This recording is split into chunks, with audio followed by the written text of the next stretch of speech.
అచ్చ తెలుగు విద్యార్థితో తెలుగు రాష్ట్రాల ఫస్ట్ ర్యాంక్ నారాయణదే.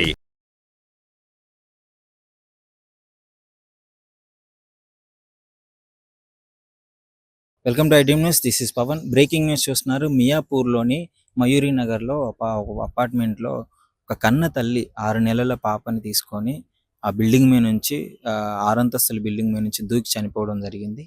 చాలా దారుణమైన ఘటన. ఈ మధ్య కాలంలో మరి ఏం జరిగిందో ఇంట్లో కూడా ఎవ్వరికీ తెలియదు.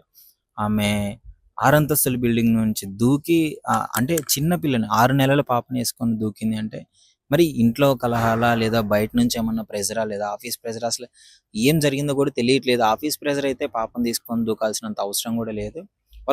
ఆమెకి 2 పిల్లలు. ఈషా 37 ఇయర్స్ అంట ఆమెకి. సో యాక్చువల్లీ పెద్ద పాపని వాళ్ళ భర్తని బయటికి పంపించిందంట, డిమార్ట్ కని పంపించి తను వెళ్ళగానే ఒక సూసైడ్ లెటర్ రాసిందంట. నేను డిప్రెషన్లోకి వెళ్తున్నాను, నా చావుకి ఎవరు కారణం కాదు అని చెప్పేసి అలాంటి ఒక లెటర్ రాసి దూకి చనిపోవడం జరిగింది. ఈ ఫెన్సింగ్ ఏదైతే ఉందో ఆ ఫెన్సింగ్ మీద పాప పడి ఆ పాపకి అసలు ఏ ప్రాణాపాయం జరగలేదు. ఆమె డైరెక్ట్గా ఇట్లా హిట్ అయింది.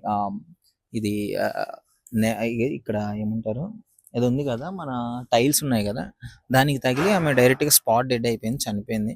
సో వెంటనే సౌండ్ వచ్చింది ఏంటి అని చెప్పేసి వాళ్ళందరూ ఇక్కడ పనిచేసే వాళ్ళందరూ వెళ్ళి చూసి హాస్పిటల్కి తరలించేలోపు అప్పటికే ఆమె చనిపోయింది.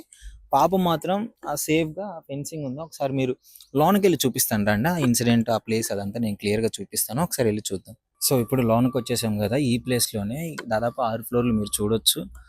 పైకి వెళ్ళిపోయి ఆమె మరి వీళ్ళు ఇక్కడ వాళ్ళు కూడా కాదు, టెర్రస్ మీద నుంచి దూకేయడం జరిగింది. వాళ్ళు ఇక్కడ వాళ్ళు కాదు, నాగ్పూర్కి చెందిన వాళ్ళు అని చెప్తున్నారు. సో ఇద్దరు సాఫ్ట్వేర్ ఎంప్లాయీసే, వెల్ సెటిల్డ్ ఫ్యామిలీ. ఆమె మరి ఎందుకు ఇలాంటి డిప్రెషన్లోకి వెళ్ళి చనిపోయిందో తెలియదు కానీ, సో ఇక్కడ ఈ ఫెన్సింగ్ ఉంది కదా, ఈ ఫెన్సింగ్ మీద పాప పడింది. ఆ పాప పడిన తర్వాత ఇక్కడ నుంచి ఈ ఫెన్సింగ్ మీద పాప పడింది. ఆమె డైరెక్ట్గా ఈ ప్లేస్లోనే పడి కొంచెం సడన్గా ఈ హార్డ్ హిట్ అవ్వడంతో ఆమె చనిపోవడం జరిగింది. Spot dead. వాళ్ళందరూ చూసి షాక్లో ఉన్నారు. వాళ్ళు కూడా వెంటనే హాస్పిటల్కి తరలించారు. వాళ్ళ హస్బెండ్కి కాల్ చేస్తే మరి ఎలాంటి ప్రాబ్లం లేదు అని చెప్పారు. ఇన్సిడెంట్ అయితే ఇక్కడే జరిగింది, మొత్తం బ్లడ్ అయిపోయిందంట.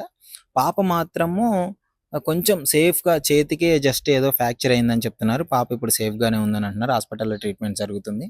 ఇక్కడ ఈ రెండింటి మధ్యలో ఈ ఫెన్సింగ్ ఉంది కదా, ఈ రెండింటికి మధ్యలో పడడం వల్ల పాపకి కొంచెం ఏం అవ్వలేదు. ఒకవేళ ఆ పాప ఈ వాల్ మీద పడ్డా కానీ, లేదు ఇక్కడ తల్లితో పాటు ఇక్కడ పడ్డా కానీ పాప కూడా కొంచెం ప్రాణాలు కోల్పోయే పరిస్థితి ఉండేది. మరి వాళ్ళకి వెల్ సెటిల్డ్ ఫ్యామిలీ. వాళ్ళ పెద్ద కూతురు ఉంది, మళ్ళీ 2 ఆడపిల్లలు. పెద్ద కూతుర్ని ఫాదర్ని డిమార్ట్కి వెళ్ళమని చెప్పిందంట. వాళ్ళు వెళ్ళగానే అరౌండ్ 3 నుంచి 3:30 మధ్యలో వాళ్ళు ఇక్కడ నుంచి సూసైడ్ చేసుకొని చనిపోవడం జరిగింది. మరి ఇంటర్నల్గా ఇంకా ఏమైనా ఇష్యూస్ ఉన్నాయా అవన్నీ పోలీస్ వాళ్ళు కేసు నమోదు చేసుకొని ఫోన్ అవన్నీ చెక్ చేసే తప్ప ఇంకా తెలియని పరిస్థితి. ఎందుకు బాధపడుతున్నారు, ఏంటి ఆమె డిప్రెషన్ ఏంటి అని చెప్పేసి. సో ఆమె అయితే నిజంగా మరి 6 నెలల పాపని వేసుకొని దూకేయడం అంటే ఎంత ఏదో జరిగి ఉంటుంది అని చెప్పేసి అనుమానం కూడా వ్యక్తం అవుతుంది. మరి దీనికి సంబంధించి ఇంకా వివరాలు అయితే బయట తెలియాల్సి ఉంది. ప్రస్తుతానికైతే పాప సేఫ్గానే ఉంది. పోలీస్ వాళ్ళు ప్రాథమిక విచారణ తర్వాత కస్టడీలోకి తీసుకొని వాళ్ళ హస్బెండ్ కానీ, అసలు ఆ ఫోన్లు కానీ, అసలు ఏం జరిగిందో, ఆఫీస్లో ఏమైనా ప్రాబ్లం ఉందా, ఇవన్నీ కలిపి తర్వాత అయితే తెలిసే అవకాశం అయితే ఉంది. సో ఇక్కడ మొత్తం చూసుకోవచ్చు, అపార్ట్మెంట్ వాళ్ళు కూడా అంటే ఇదే పడింది కానీ ఇక్కడ వాళ్ళని అడిగితే కానీ వాళ్ళందరూ ఏం చెప్తున్నారంటే ఎలాంటి గొడవలు లేవు, వాళ్ళందరూ చాలా కామ్ అండ్ సెక్యూర్గా ఉంటారు, చాలా మంచిగా ఉంటారు, ఎప్పుడు గొడవ పడేవాళ్ళు కాదు, వెల్ ఎడ్యుకేటెడ్, సాఫ్ట్వేర్ జాబ్ చేస్తున్నారు, వాళ్ళకైతే ఎలాంటి ప్రాబ్లం లేదు అని చెప్పారు. ఒకసారి ఎవరన్నా వీళ్ళని కూడా అడిగి తెలుసుకుందాం చుట్టుపక్కల వాళ్ళని. ఏమోనండి, మేము ఇక్కడ పెయింట్ వేస్తున్నారండి బిల్డింగ్ కి. మేము ఇక్కడేమో పెయింట్ వేసుకుంటూ కూర్చుంటే మేము చూసుకుంటున్నాం. పెయింట్ అబ్బాయి కూడా సౌండ్ ఏదో కొంచెం సౌండ్ వచ్చిందంట. మేమేమో ఏంటి సౌండ్, ఎన్ని లగేజీలు ఉన్నాయి కండి, ఏమైనా పని ఏమనుకున్నాం. గుమ్ముక్కుని సౌండ్ వస్తే ఆ పని చేసే అబ్బాయి ఏమో ఎవరో ఏదో పైనుంచి పడేసారనుకుంటా ఆంటీ అన్నాడండి. తర్వాత 3:00 అండి, 3:10 అయిందండి. అప్పుడు సారి పెయింట్లు వేస్తున్నారని అటు పార్కింగ్ లో సారి బండి అక్కడ పెట్టుకున్నారండి. బండి తీసుకుందామని సార్ వచ్చారు. వచ్చేసరికి మేడం గారు అక్కడ ఎవరో ఎట్ట పడిపోయి ఉంటే పక్కనండి పడిపోతే వెంటనే ఎవరో వరాలు ఆయనకి ఎక్కేస్తున్నాడు. వరాలు ఎవరో పడిపోయారు. మేము పిల్లలు సైకిల్ దొక్కుతుంటారు కండి, ఆ నైట్ డ్రెస్ లో ఉన్నారు, పిల్లలు ఎవరన్నా పడిపోయారేమో అనుకున్నాం. ఇంత వెళ్ళి చూస్తే బ్లడ్ వెళ్ళిపోతా ఉందండి.